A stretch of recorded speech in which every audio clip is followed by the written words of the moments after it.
Hello you beautiful people and welcome back to Let's Play Warhammer 40k Inquisitor Prophecy in another round where we are going to meet the Harlequin, the Aeldari Shrine, or hopefully we meet the Harlequin, we don't know. Sir Caradoc broke through the Tyranid ranks and the biological horrors were ultimately defeated by the loss of their Synapse Creature. Without that intelligent organism, the remaining Tyranids reverted to a feral instinct state, which has given me a window of opportunity to find the Aeldari Shrine. Time is of the essence here.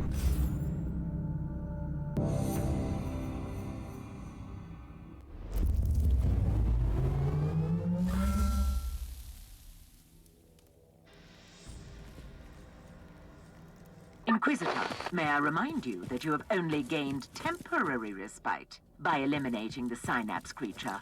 The Tyranids are still unorganized, but soon another original Synapse creature. I have no time to lose then. I must locate that Aeldari Shrine immediately. Yeah, and that is the reason why we are down here and why we are going to have some fun with those guys. And well, it is always quite nice to bring them down. There's a little bit of a difference, of course, between them races we fight here, although the difference is not too big. But I think, for example, not Aeldari, but Tyranids always feel, which is absolutely with the content, with the background of them, the lore, they feel way more grouping up, like for example when we fight tainted Imperial Guardsmen, but that is for me just fine.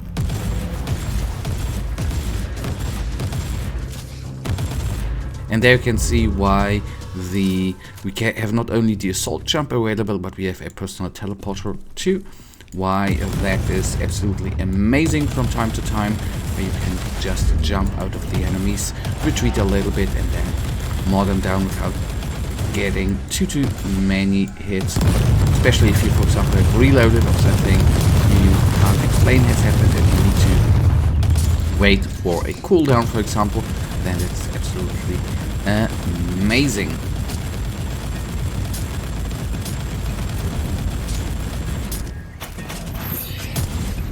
Oh, a nice little chainsword blueprint. It's still totally true.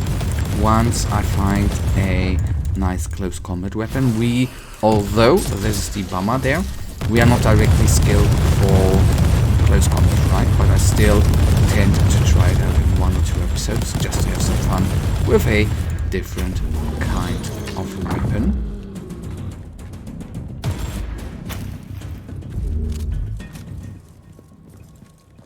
And we are nearly at the shrine. Just a couple of revenants here, which pose no problem at all.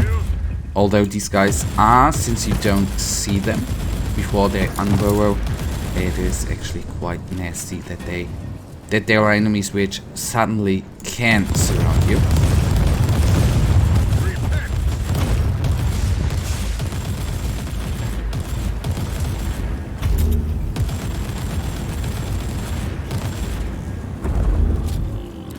Okay, there we are. Bioscanners indicate the approach to the high-active probably inbound from the adjacent zone. So it is then. Another Aeldari memory card. Survived an exterminatus. I wonder what it could contain.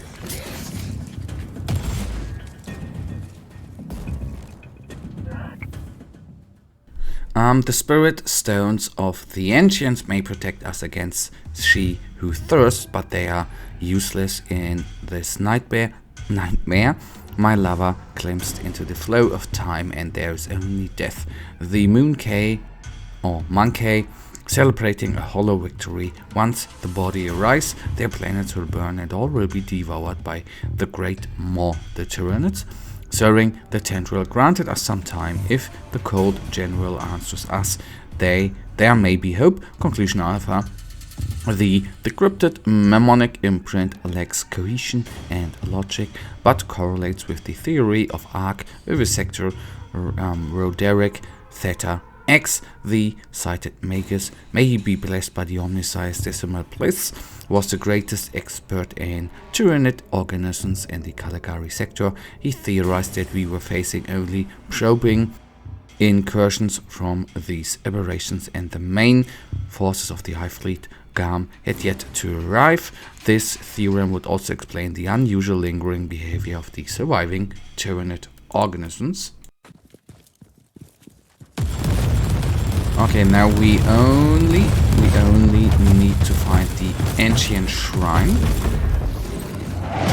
That shall pose no problem. Yes, before you think I mispressed, I actually wanted to use the teleport and not the assault jump, but you can see the assault jump is helping out at certain points as well. So there you have the perfect excuse to actually use the personal teleporter. Once you are knocked back by anything, your skill is not, or your salvo is not shooting. If you jump back, the cooldown time is relatively low. You can just, you know, fall back, wait for the cooldown, turn around, and have a new go at the enemies. That is what I like. You are closing in on the shrine. The architectural components of the nearby ruins are consistent with our records on spiritual Aeldari structures. I'm convinced that it has become the lair of something much more materialistic.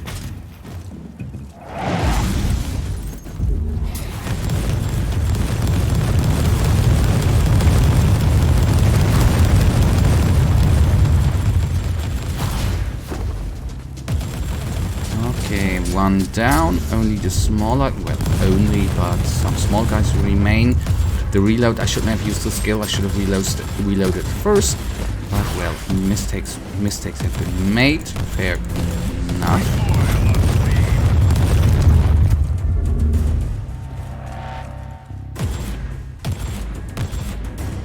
Oh, come on, bad boy.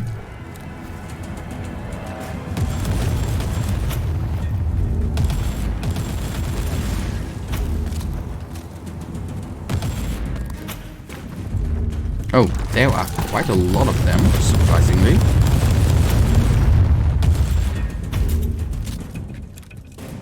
And here we are, right at the shrine. The last act in this grand tragedy will soon unfold, human. Are you willing to take the stage? I must warn you that to manipulate an Inquisitor is not the brightest idea, Eldar. Always so furious. So short-sighted. I am not your weak-willed subordinate. Insolence! You have clearly betrayed me. This stone once absorbed the soul of a seer, the greatest pathfinder in the Garden of Ever-Changing Roads.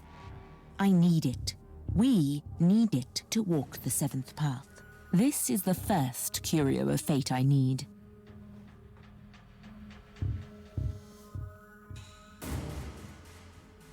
Alright, I already know where we go.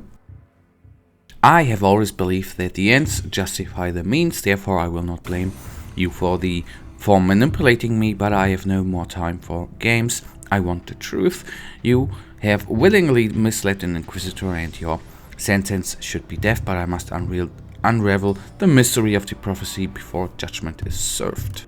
Are you willing to cooperate? On one condition. What would that be? You really need to survive your next battle. Oh god, okay. I for a second thought I have in memory, since I've already played this. We have played this campaign a couple of times. It's not the first time, so I was intrigued. I was thinking we are going to fight against her, right? So that is just my thinking. Okay, we are a little bit suppressed. Oh, okay, but the health regeneration there was absolutely helping us out. Picking up them items, and then we have another little chat. I've promised you answers, human. So you will have your answers. Did you lead me here on purpose? I might have manipulated you to help me take the spirit stone from this scorched pit of despair our planet has become. Yes. Did you lie about everything? The prophecy, the Alpha Pariah? I cannot lie. My role forbids it. Your Inquisitor brother knows that. That's why you were sent here. Clever, clever Mercer. I weave my words too carefully for lies. Enough of this. Do you know the answer to my question or not? There is a place deep within the maze that spreads between the real space and the warp. And in the heart of that living, twisting labyrinth lies the Black Library. You are stalling again. I'm losing patience with you, Eldar. The library is a repository of forbidden knowledge, a vast collection of books still unwritten or lost forever. And I stole the prophecy from its darkest vaults. You had it the entire time? I told you I didn't lie. Take the prophecy. It is yours. I swear that's the last time I deal with the Aeldari. Forged in pain, imprisoned in cold steel, it will come revered and hated and feared into the domain of the beast with the 1,000 eyes through trials of flame and blood and might. It will be adored with crown and of emptiness into the, oh my goodness, I'm sorry, in the wound that bleeds nightmares, and it will walk the rule of shape or destroy the labyrinth of no life. Notes by Magus Omnicron Arc. The pretentious poem is the Aeldari interpretation of the source material. The original Fabricator's data is basically a collection of intervened equations in a more pristine and evolved language. The so-called prophecy is only the most superficial layer.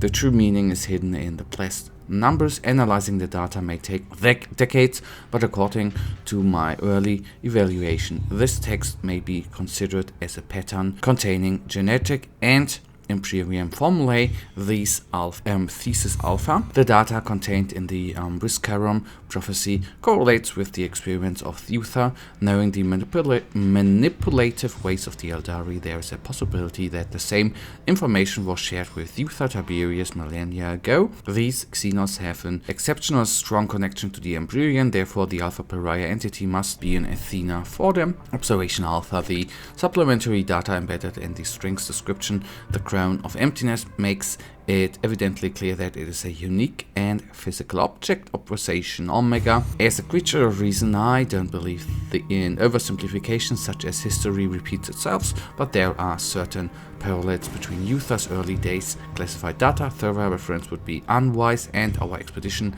I rate this an extremely unsettling observation.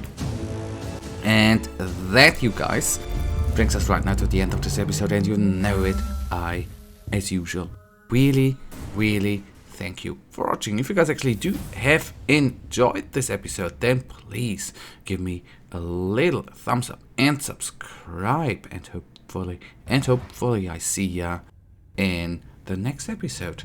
Until then, have a nice day, stay frosty, bye.